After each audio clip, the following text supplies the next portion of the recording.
Hi folks, welcome to this video on levers. This is to do with the movement analysis part of the course.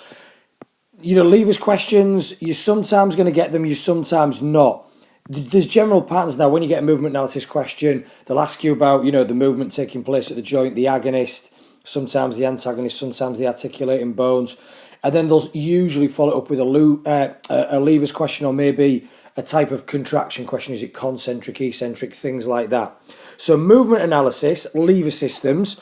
What is a lever? Basically, in essence, a lever, all levers contain three things.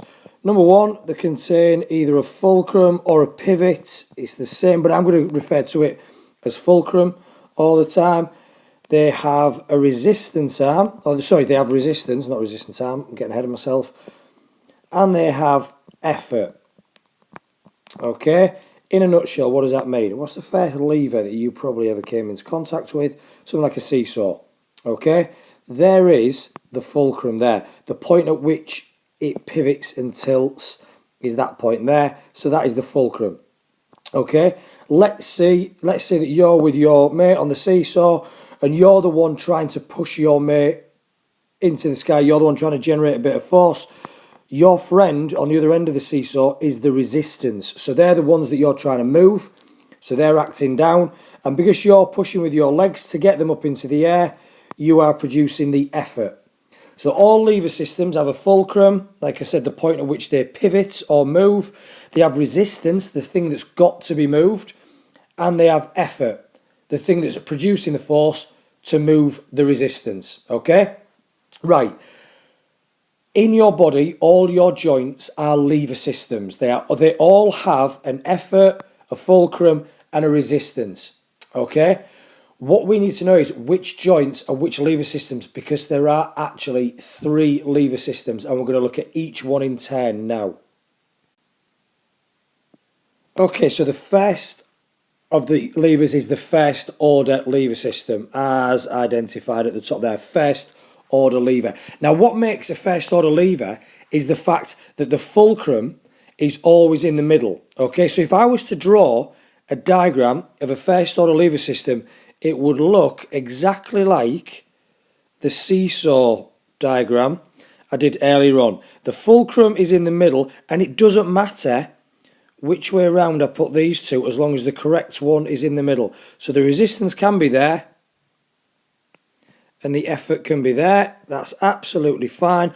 Or the effort and the resistance could be the other way around. It doesn't matter as long as the fulcrum is in the middle.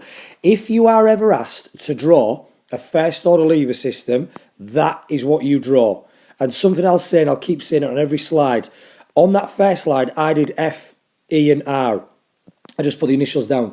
Don't ever do that. They will not give you the marks for doing that. You've got to write the full terms. So if you're ever, so first order lever system, if you've got to draw first order lever, you draw that diagram there. You don't draw anything like this. Way too complicated and they don't want it. But what this is showing a first order lever in the body. If you look, there's the fulcrum. The load is the resistance. I've put resistance. They sometimes put load. It doesn't matter. I use the word resistance because hopefully it'll make sense to you at the end. And you can see the effort is on this side. So there's the fulcrum in the middle with the load there and the effort there. What is this a picture of? This is a picture of elbow extension. Okay? So whenever the elbow is extending, that is a first order lever system. Okay, so imagine, let's take this diagram up here. Imagine this person is doing a tricep extension. So they've got a weight, they've got a dumbbell in this hand here. That's the resistance, that's the load that they've got to move. The fulcrum, the point at which it's going to move, is right slap bang in the middle of the elbow joint. And it's the tricep here that's going to contract, because that's the muscle that contracts to create elbow extension. It's the tricep on the back of the arm. That's going to contract and going to pull the elbow into extension. And so the fulcrum is in between. The fulcrum is in between the effort and the load or the resistance. And that is a first order lever system. Right, what can we say? Top tip. It's not a top tip. It's just fact. Okay, elbow extension is the only first order lever. Okay, in the entire human body. The elbow extending is the only first order lever system. So, if you get a picture of someone doing a movement and it isn't elbow extension, it can't be a first order lever system. You won't draw that diagram there. If they give you a picture, let's say of someone throwing something, they're throwing a rugby ball, a line out, or there's a cricketer throwing a ball from the deep in the field or something like that, and that elbow is extending, and they say, name and label the lever system operating at the elbow joint, you draw that, and you say this is a first order lever. If it is an elbow extension, it's got to be one of the other two. So let's have a look at the other two lever systems now. As you'd expect, the second type of lever that we're going to look at is a second order lever. Now straight away you look at the picture here and we've got a foot, okay? There's the tib, here the tarsal bones and the calcaneus and the metatarsals and the phalanges, so there's an ankle joint. And I'm going to put it on now so there is no confusion at all. The only second order lever in the entire body is the ankle joint. So far it's been fairly straightforward. The only first order lever is elbow extension, only elbow extension, okay? And the only second order lever is the ankle joint, okay? So again, if a question comes up on the ankle joint, asking you to analyse the movement of the ankle joint and then label the lever system, is always a second order lever. So what is a second order lever? Well, this time, in a second order lever, the fulcrum, and again, full terms, don't put initials, is over here. I'm going to write below the line this time, it doesn't matter. Resistance is always acting down, and it's the resistance that goes in the middle this time, and the effort goes on the outside. And again, it doesn't matter which way around you've got the fulcrum and the effort, as long as the resistance is in the middle, that is a second order lever system. So I might just draw that to remind you. If the resistance is in the middle, it's a second order lever system. Okay? How can we show that in this diagram? Well, let's have a look. What you've got here, imagine you're doing plantar flexion. You're going up onto your tiptoes. There's the fulcrum then. Okay? Because remember, it's not in the centre of the ankle joint. That's the point at which you're moving on the ball of your foot when you go up onto your tiptoes. Okay? There's the load, i.e. the resistance, acting down. What is the load? It's your body weight.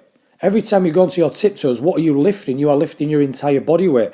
So your body weight is acting through the middle of your foot, but the pivot point is the ball of your foot. That's the bit that you're raising up on, which is the muscle that is creating plantar flexion. It's the gastrocnemius here.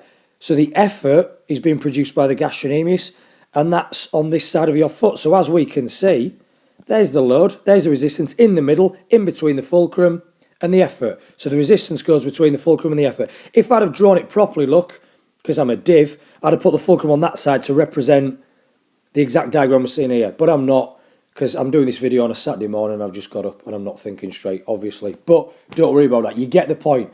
The resistance has got to go in the middle. It doesn't matter which way around these two go. There you've got your second order lever, and it is only the ankle. You might then think, what about dorsiflexion? Is that the same? We've never had a dorsiflexion question. However, the ankle is a second order lever system. So anything on the ankle, second order lever. So there's only one more to go, and so far we've only had elbow extension in the ankle. So you might be thinking, well, hang on, what's going on here? Well, what is going on here is we've got a third order lever, third order levers. And here's the good thing about it. The third order lever is everything except elbow extension and the ankle joint. If you get a question about the knee, be it flexing or extending, and asked about the levers, it's a third order lever. If you get anything about the hip, flexing, extending, abducting, third order lever. Anything about the shoulder, flexing, extending, abducting, adducting, third order lever. And here's the crucial thing, elbow flexion is also a third order lever. Okay, so elbow extension is a first order lever, but elbow flexion is a third order lever.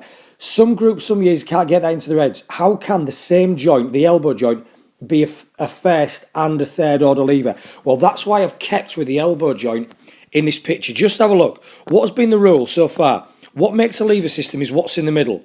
Now, the first order lever, the fulcrum goes in the middle. Second order lever, the resistance goes in the middle. So the only thing that's left for a third order lever is that the effort's got to go in the middle. So again, it doesn't matter which way around I put the fulcrum and the resistance, or again the load as it's shown in here, whatever you prefer. As long as the right one is in the middle, that's the lever system that we've got.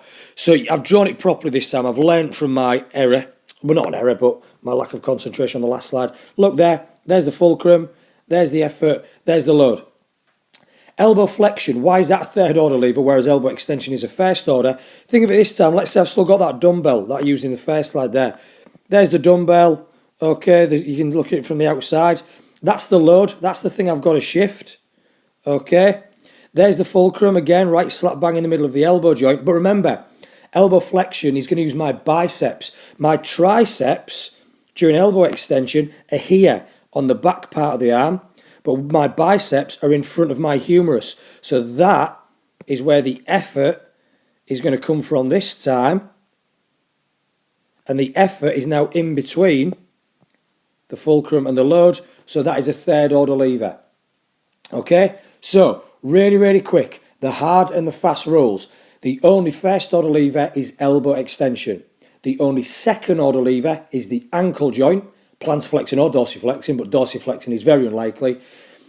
And the only third order lever, not the only third order lever, the third order lever is everything else. All movements at the knees, all movements at the hips, all movements at the shoulders and elbow flexion. Okay? Right, how can you remember how to draw first and second and third order lever? I'm going to show you a quick little tip now. Right, why do I use resistance instead of load? It's perfectly acceptable to use both of them, but I've got a little system. 1, 2, 3, FRE, okay? And hopefully it'll make sense. Every time, I still do this and I've been teaching this for years. Every time I get a levers question on the exam, I draw that in the top corner of my paper as a little reminder. 1, 2, 3, FRE. How can I remember it? If I get a question and it's elbow extension, I've got to remember that elbow extension is a first order lever. I can't guess it. There's no little trick to that. I've just got to remember it. Okay? But how can I use 1, 2, 3 FRE to draw first order lever? First order lever, indicated by the number 1, the F goes in the middle. And again, don't use these letters. I'm just doing it to save a bit of time. And it doesn't matter which way around I draw these at all. So first order lever, the first letter goes in the middle. Second order lever, the ankle joint, the second letter goes in the middle. Okay, so there's the fulcrum. There's the resistance. There's the effort. And a third order lever, the third letter goes in the middle. Fulcrum, effort, resistance. So you can remember 1, 2, 3, FRE, first order lever, the first letter goes in the middle. Second order lever, the second letter goes in the middle. Third order lever, the third letter goes in the middle. An easy way to remember how to draw each lever system, what you've got to remember is which joints in the body are which levers. Elbow extension, first order lever. Ankle, second order lever. Everything else, third order lever. Right, one more thing to cover. Quite a rare topic, but it does come up. Mechanical advantage and mechanical disadvantage, right? Okay, let's just start with a couple of basic diagrams. Right, what we've got here, second order lever and a third order lever, okay? There's something called, you made me mention right at the start when I wasn't thinking straight, a resistance arm and an effort arm. Right, what is a resistance arm?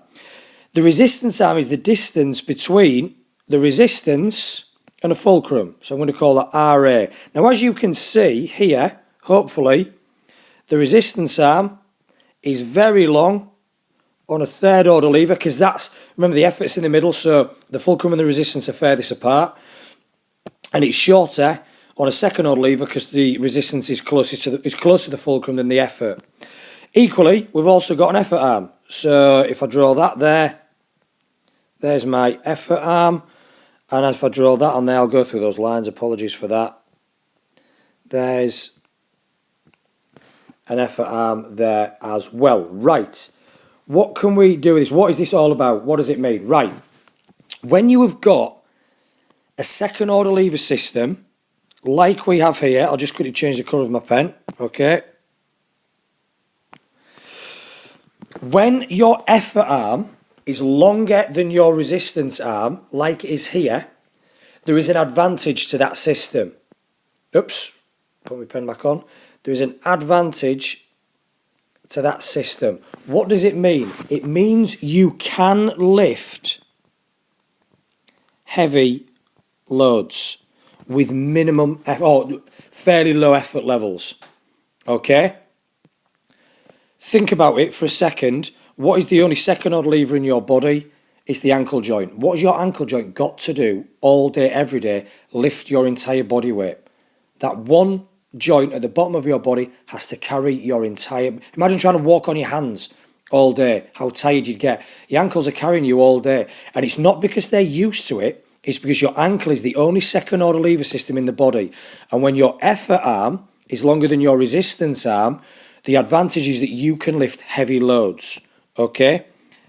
The disadvantage is you have slow speeds of movement. Okay? So what loads you can can't lift them very, very quickly. You might go, hang on, sprinters. Okay, they run quickly. All that speed's coming from their knees and their hips. Very little of it is coming from the ankle joint.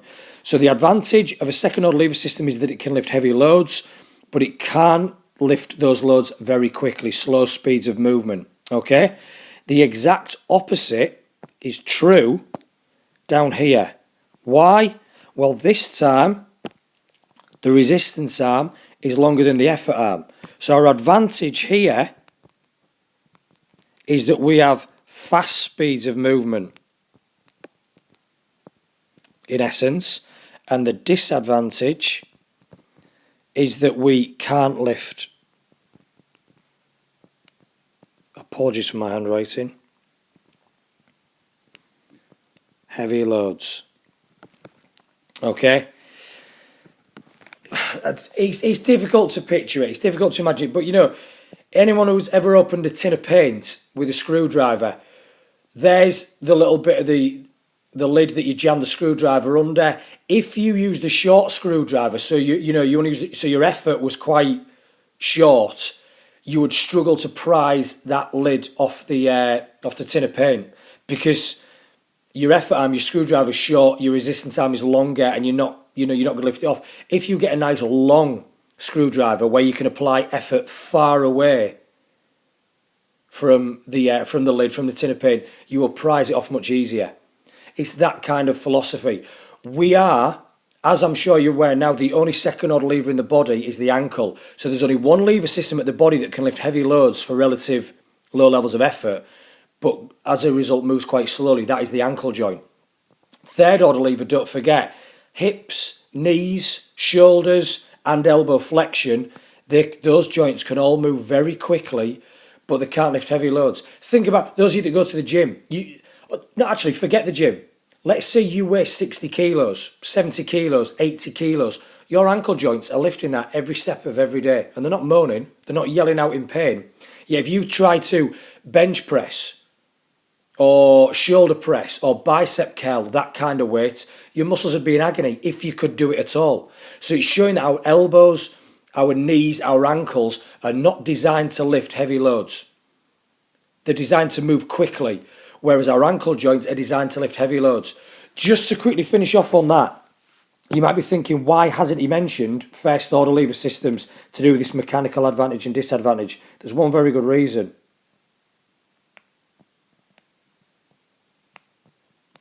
Because the fulcrum sits in the middle, the effort arm goes that way, the resistance arm goes that way. It's difficult to say which is longer than which. They might both be the same length. You might end up having a fulcrum there and the resistance is a little bit closer, so the resistance arm is shorter than the effort arm. We're not going to go into that detail.